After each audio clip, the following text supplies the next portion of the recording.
વડતાલથી આંખી કઢાયેલા સ્વામિનારાયણ સંપ્રદાયના સંતો દ્વારા છેતરપિંડીના મામલે મુખ્ય સૂત્રધાર મનાતા માધવપ્રિય સ્વામીએ કોર્ટમાં આગોતરા જામીન માટે અરજી કરી છે। માધવપ્રિય સ્વામીના જામીન અંગે આજે રાજકોટ કોર્ટની અંદર સુનાવણી છે।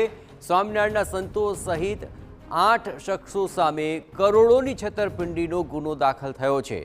3.4 કરોડની છેતરપિંડીના આ કેસમાં કુલ 3 આરોપી પોલીસ સકંજામાં છે। 5 આરોપીઓ હજુ પણ પોલીસ પકડથી દૂર છે।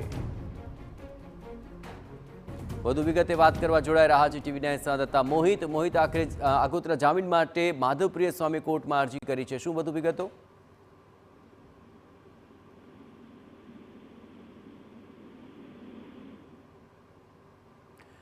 મોહિત, માધવપ્રિય સ્વામીએ આગોતરા જામીન માટે અરજી કરી છે અને આજે છે સુનાવણી। શું વધુ વિગતો મળી રહી છે?